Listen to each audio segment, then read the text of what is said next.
Hey everyone, welcome back to the channel. This is Charles, and in this video we're going to look at a topic found at the CCNP level, primarily in the ENARSI exam, which is EIGRP named mode. If we're going to be able to effectively troubleshoot EIGRP, we want to understand some of the subtleties involved with named mode and also how redistribution into EIGRP named mode works. Let's jump in and take a look. You may also hear named EIGRP mode referred to as multi-address family mode or multi-AF mode. This new mode was introduced in iOS 15 as a way to simplify our EIGRP configuration into one place within our running configuration. With classic mode, when we look at our running config, some of that would be found under the interface itself, and some listed under the EIGRP global process. So named mode essentially consolidates all of that configuration into one place. I'll also point out that there's no issue running EIGRP classic mode on one router and EIGRP named mode on a neighboring router because things work exactly the same in the background. You can see that I have three routers here. R1 and R2 will be participating in EIGRP, while R2 and R3 will participate in OSPF. In a bit, we'll look at redistribution, but for now, let's create a simple named configuration. I already have basic connectivity with IP addressing in place, and our OSPF configuration is also in place. If we go here on R2 and say show IP OSPF neighbor, we'll see that we do have a neighborship with R3. If we say show IP route OSPF, we'll see the loopback interface of R3 learned by OSPF here on R2. So let's configure named EIGRP mode. We'll start here on router 2, and it's very simple to do. We'll say router EIGRP, and we want to give this a name, which I'm going to just make lab in my case. So we've created an instance of EIGRP named lab. This can be used for all of our address family types under this single instance rather than creating separate EIGRP instances. And we would of course use different autonomous system numbers. There are three configuration modes with named EIGRP where most of the configuration takes place. The first is address family configuration mode, and we get there by creating an address family and indicating an autonomous system number. So let's do that. We'll say address-family. You'll see that we can indicate IP version 4 or IP version 6. I want IP version 4 in this case. And you can see that we have the option to manually indicate unicast, which is what we want. But that command isn't absolutely necessary because this is the default. If we leave that keyword out, it will automatically be placed into our configuration. This is our default mode. So let's say autonomous-system, and I'll make this number 1. Once we complete this, you'll see that we are now under address family configuration mode. From here, we can configure things like our router ID, we can configure a specific IP version 4 remote neighbor, and most commonly, our networks. Let's go ahead and say EIGRP router-ID, and I'll make this 2.2.2.2. Let's specify our network statement. We'll say network 2.2.2.2, all zeros mask. Let's also say network 10.1.1.0, 0.0.0.3. Another mode we can go into is address family interface configuration mode. So any commands that were previously performed at the actual interface level with classic EIGRP, we would configure that under address family interface mode. So if we say AF-interface and we say gig 0/0, you'll see that now we're under address family interface configuration mode. And if we look at our options available here, you can see that we can configure things such as split horizon, authentication, and summary addressing. I'll also say that this is an issue I've definitely ran into before when troubleshooting named EIGRP. I have forgotten about this requirement, and I've gone under the logical interface configuration and changed some of those parameters there while I'm using EIGRP named mode, and that didn't work. That's because they will be ignored with named EIGRP mode unless they are specifically configured under address family interface configuration mode. So do be aware of that.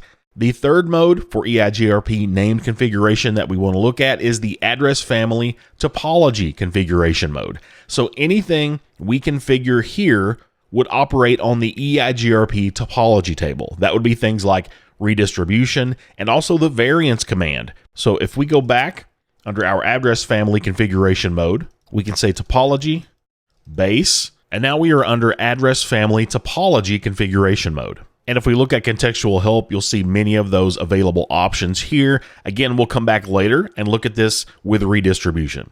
For now, let me break out of here and let me say show run pipe 2 section router EIGRP, and we're going to see our entire EIGRP configuration consolidated into one place with named mode. With classic mode, some of our configuration commands would be dispersed throughout our running configuration. So for example, if we had authentication, with classic mode, we would see that under the physical interface configuration section.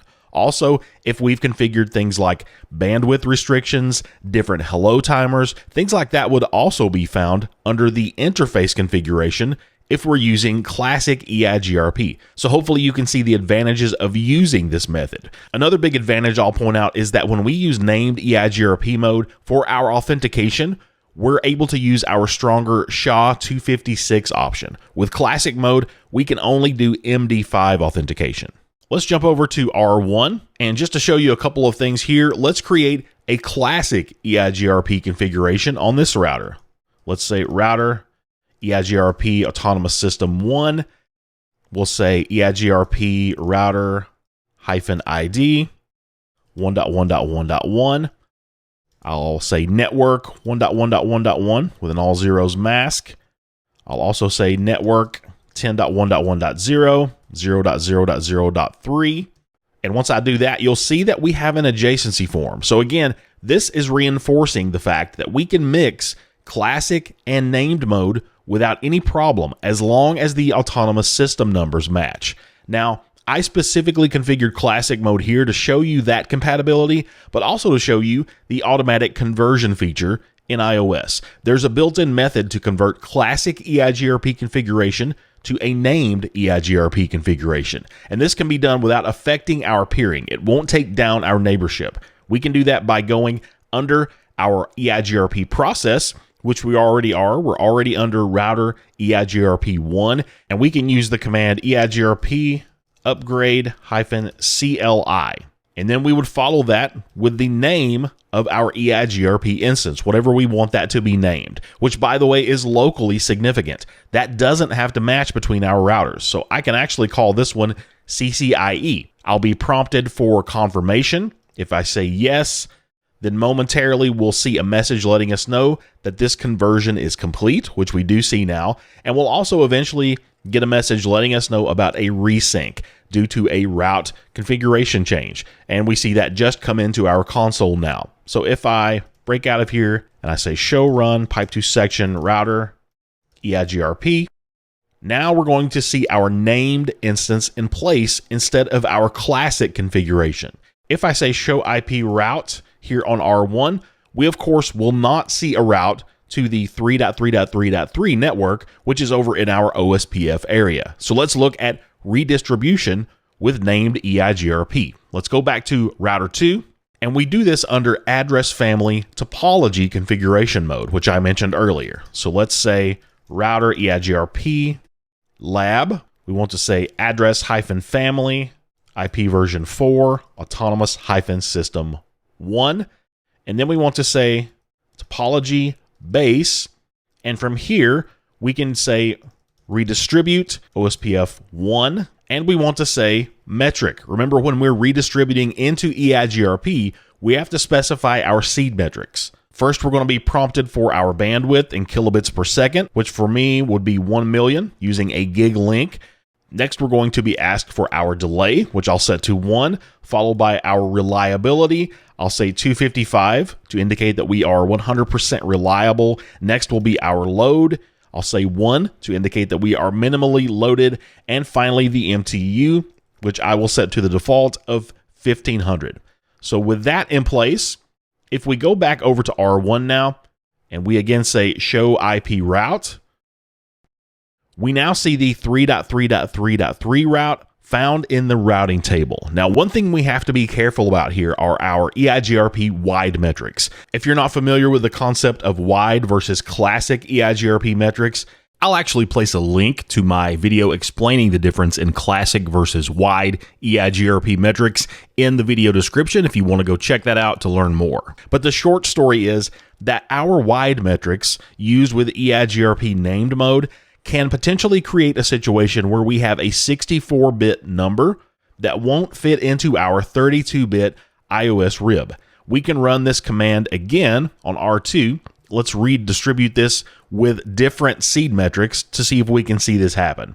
So we could say redistribute OSPF 1 metric. I'm just going to say 1111, and I'll set the MTU to 1500 again. So if we put that in place and we go back to R1 and we say show IP route, you're going to notice that our 3.3.3.3 network is now missing from our routing table. If we say show IP route 3.3.3.3, we're told that the network is not in the table. So we have to be aware of this type of issue when we're setting our seed metric. If we're not seeing our routes after redistribution, then this is definitely something you would want to check. Now we can correct this, of course, by going back and changing our seed metrics, or we can do that by altering the rib scale metric that we explored in a previous video. Again, feel free to check out the link in the video description if you're not familiar with that and you'd like to learn more. Now, obviously, in my case, these metrics are not correct and we will want to change that. But just to show you where we could change the metric rib scale, we do that under address family configuration mode. So I can say exit, and then if I say metric, you can see that one of those options is rib-scale, and we are able to set that between 1 and 255. This defaults to 128 in named EIGRP mode. Again, in our case, the correct thing to do would be to alter our seed metrics. But I did want to show you that option and just cover that once again, even though we've looked at it in a previous video. So if I go back here and I go under topology base, and I'm just going to arrow up and put in my original redistribution command. If I go back to R1 and I again say show IP route 3.3.3.3, once again, we have that available in our routing table as we would expect to see. So that's a closer look at EIGRP named mode. I hope you found this content useful, and I want to thank you sincerely for watching.